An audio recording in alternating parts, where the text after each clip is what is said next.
Making a custom material. We'll start by having a cube in the scene, then going to the material library, click File and New Material.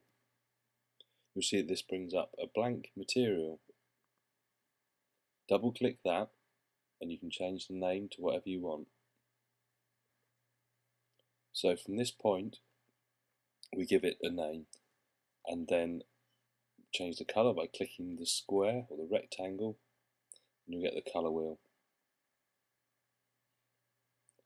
What we can then do is actually add our own image by going to the texture, click the little arrow and say load image, and then select a JPEG or a file you've already prepared. This one's just of some wood. You can see how it wraps it around that object.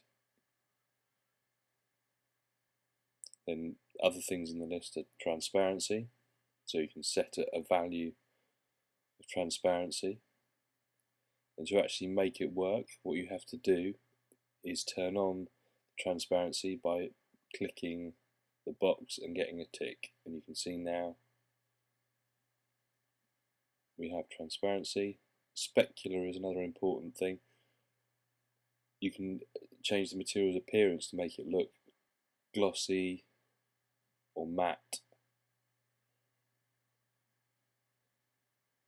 and take on various material characteristics. Have a play with these to get your desired effect. There are various other things in the list on the left hand side, such as glow, which will just add a glow to something. It won't project like a light, but just makes it glow.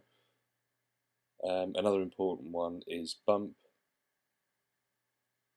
This almost adds a three-dimensional texture. So load an image and it will look at the black and the white tonal value and use that to create a bump, so a bumpy texture on the image. So if I take it up, you can see the texture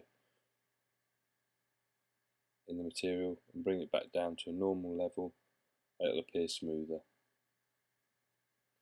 And again, take it back up and you'll see that bumpy texture.